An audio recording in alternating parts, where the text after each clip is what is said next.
tous, je suis Yasmine, médecin psychiatre et médecin du sommeil.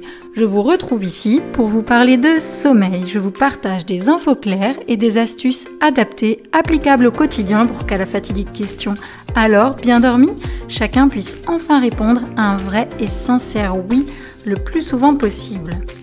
Existe-t-il des liens entre le sommeil et le sexe ? Est-ce que faire l'amour avant de dormir aide à mieux dormir ? Est-ce que bien dormir aide à avoir plus de désir ? Ce sont de grandes questions et on commence à obtenir les résultats de quelques études pour nous permettre de mieux connaître et comprendre ces liens. Pour commencer, avoir un rapport sexuel permet-il de mieux dormir ? Un sondage récent a été réalisé par l'entreprise Emma The Sleep Company et s'est intéressé aux liens entre le sommeil et le sexe. Les résultats montrent qu'avoir un rapport sexuel avant de dormir faciliterait l'endormissement. En fait, 70% des sondés affirment mieux dormir après avoir eu un rapport sexuel. Et cet effet positif serait encore plus flagrant suite à un plaisir solitaire. Alors comment expliquer ce phénomène ? Ce phénomène serait directement lié aux hormones puisque l'activité sexuelle favorise la production d'hormones telles que l'ocytocine et la prolactine qui procurent une sensation de plaisir et de relaxation. Et ce relâchement favorise en parallèle la diminution du cortisol qui est l'hormone du stress, d'où un endormissement rendu plus facile. Alors pour les 30% restants pour lesquels c'est neutre ou voire ça complique l'endormissement, peut-être que votre corps s'est trop activé et ou est monté en température. Or, on sait que pour mieux dormir, le corps a besoin de baisser en température. Et donc là, il ne faudra pas hésiter à prendre 10-15 minutes pour préparer votre sommeil.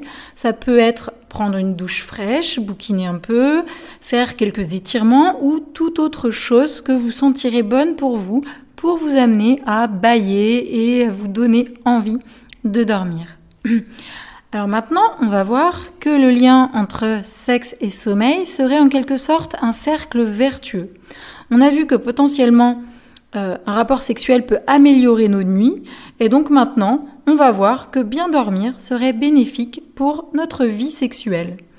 Dans des modèles animaux, c'est notamment le rat qui est souvent utilisé, les troubles du sommeil altèrent la sécrétion des hormones sexuelles et on note une diminution du taux de testostérone et une réduction de la motilité des spermatozoïdes.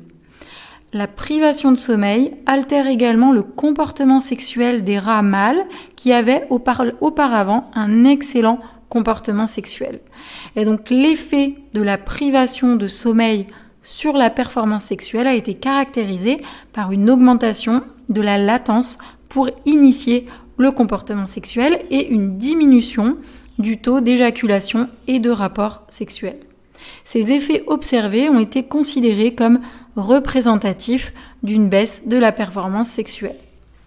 Chez l'être humain, la privation de sommeil génère des stimuli stressants intrinsèques, dû en partie à la désynchronisation circadienne et augmente l'activation de l'axe hypothalamus-hypophyse-surrénal qui, en conséquence, va augmenter la production de corticostérone. Et donc le niveau élevé de corticostéroïdes entraîne alors une réduction de la production de testostérone avec des conséquences telles qu'une baisse de désir sexuel, une baisse d'excitabilité et une baisse de fertilité notamment. Et là, je vais vous parler d'une étude pilote réalisée en 2015, donc ça date un peu, aux États-Unis sur 171 femmes. L'objectif était d'examiner l'influence de la durée du sommeil, de la qualité du sommeil et de la latence d'endormissement, c'est-à-dire le temps mis pour s'endormir. Donc l'effet de tout ça sur l'activité sexuelle quotidienne des femmes.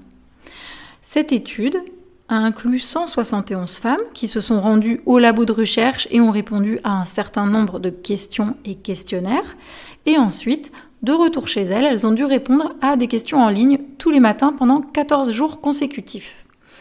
Les participantes ont rempli des échelles de désir, d'excitation subjective et de fonctionnement orgasmique d'un questionnaire qui s'appelle Profile of Female Sexual. Et elles ont également rempli l'échelle d'excitation génitale du Female Sexual Function Index.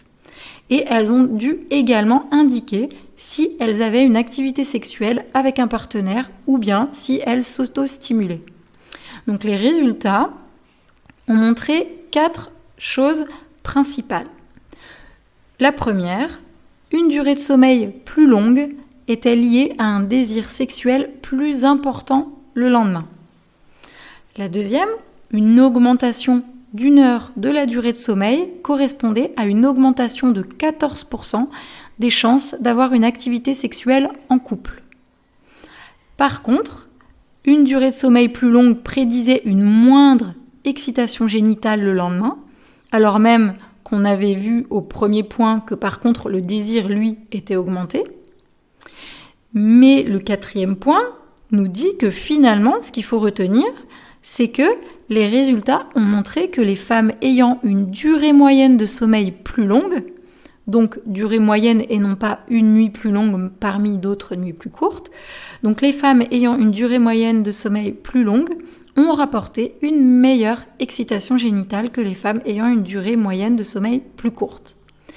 Cette étude a été réalisée chez des femmes, mais des phénomènes similaires sont observables chez les hommes, notamment au travers de la cascade manque de sommeil qui entraîne un stress physiologique qui lui-même entraîne une baisse de sécrétion de testostérone, avec toutes les conséquences que ça peut entraîner, type baisse de désir, baisse d'excitabilité, baisse de fertilité.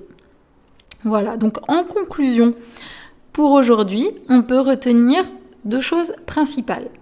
La première, c'est que une petite galipette tranquille le soir, ça peut vous aider à mieux dormir.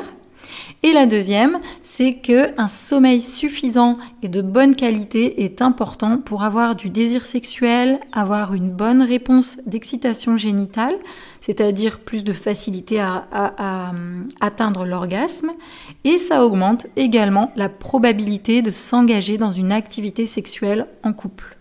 Donc là, vous comprenez, comme toujours, le sommeil est un pilier de votre santé.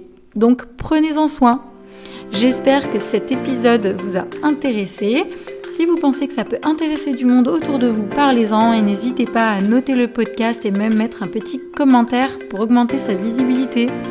Pour me retrouver, rendez-vous sur le compte Instagram Yasmine Dogdodo. Merci pour votre écoute et à très bientôt.